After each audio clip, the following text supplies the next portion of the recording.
ఓం నమో వెంకటేశాయ నమ.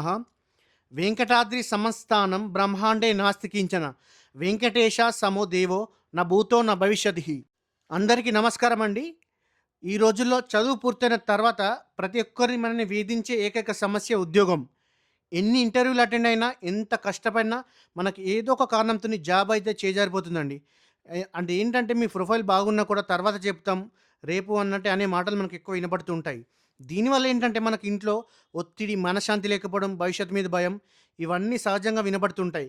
కానీ మన సనాతన ధర్మంలో ప్రతి సమస్యకు ఒక పరిష్కారం ఉందండి. అది మన సాక్షాత్తు భీష్మ పితామహుడు ధర్మరాజుకు ఉపదేశించిన విష్ణు సహస్రనామంలో ఒక అద్భుతమైన శ్లోకం ఉంది. ఇది ప్రత్యేకంగా కెరీర్, ఉద్యోగం మరియు జీవితంలో స్థిరత్వం కోసం ఉద్దేశించబడింది. అదేమిటంటే ఈ వీడియోలో పూర్తిగా తెలుసుకుందాం. విష్ణు సహస్రనామంలోని ప్రతి నామానికి ఒక విశిష్టమైన శక్తి ఉంటుంది. మన జాతకంలో గ్రహాలు కూడా అనుకూలించినప్పుడు, లేదా మనమైన ప్రయత్నానికి దైవానుగ్రహం తోడనప్పుడు విజయాలు కూడా మన ముంగిట్లోకి వచ్చి ఆగిపోతాయి. ముఖ్యంగా రాజ్య పదవి లేదా ఇప్పుడు మనం పిలుచుకునే ఉద్యోగం పొందడానికి మహావిష్ణు అనుగ్రహం తప్పనిసరి అండి. మనం ఇప్పుడు చెప్పుకోబోయేది విష్ణు సహస్రనామంలోని 42వ శ్లోకం. ఎవరైతే తీవ్రమైన ఉద్యోగ ప్రయత్నాలు ఉంటారో, ప్రమోషన్ కోసం ఎదురు చూస్తున్నారో వారికైతే ఇది ఒక సంజీవి లాంటిదండి. ఆ శ్లోకాన్ని ఇప్పుడు జాగ్రత్తగా వినండి, లేదంటే కుదిరితే రాసుకోండి, లేకపోతే స్క్రీన్ షాట్ అన్న తీసుకోండి. వ్యవసాయో వ్యవస్థాన సంస్థాన స్థానదో ధ్రువ పరద్ధి పరమస్పష్ట తుష్ట పుష్ట శుభేక్షణ. మళ్ళీ ఒకసారి చెబుతున్నాను.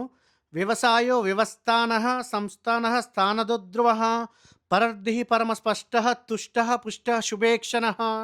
అసలు ఈ శ్లోకం ఎందుకు ఇంత పవర్ఫుల్ అంటే, ఇందులో ఉన్న పదాల అర్థం తెలిస్తే మీకే అర్థమవుతుంది.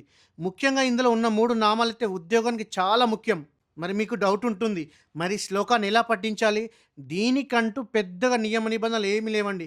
కేవలం నమ్మకం ముఖ్యం మాత్రమే. మనం ప్రతిరోజు ఉదయం స్నానం చేశాక, దేవుడి ముందు దీపం వెలిగించాక నమస్కారం చేసుకొని సంకల్పం చేసుకోవడం అంతే. ఈ శ్లోకాన్ని రోజుకు 11 సార్లు లేదా 21 సార్లు పఠించండి. ముఖ్యంగా ఇంటర్వ్యూకి వెళ్ళేటప్పుడు లేదా అప్లికేషన్ పెట్టే ముందు ఈ శ్లోకాన్ని 11 సార్లు మనసులో తలుచుకొని వెళ్ళండి. కనీసం ఒక 21 డేస్ అయినా లేదా 41 డేస్ అయినా విడవకుండా ఈ శ్లోకాన్ని చదవండి. ఫలితం మీరే చూస్తారు. కష్టపడడం మీ బాధ్యత. ఆ కష్టానికి తగిన ఫలితాన్ని ఇవ్వడం ఆ స్థానదుడి విష్ణువు బాధ్యత. నమ్మకంతో ఈరోజు నుండి ఈ చిన్న పరిహారాన్ని మొదలుపెట్టండి. ఖచ్చితంగా మీకు మంచి ఉద్యోగం వస్తుంది. All the best. నేనైతే మా ఫ్రెండ్స్‌కి షేర్ చేశాను ఆల్రెడీ. వాళ్ళకైతే రిజల్ట్ వచ్చింది కాబట్టే మీకు ఈ వీడియో చేస్తున్నాను. మీకు గనుక ఈ వీడియో నచ్చితే లైక్ చేయండి, షేర్ చేయండి. ఎవరైతే ఉద్యోగ ప్రయత్నాలు ఉన్న మీ friends and family members share చేయండి. సర్వే జన సుఖినో భవంతు. ఓం నమో వెంకటేశాయ. ఓం నమో నారాయణాయ.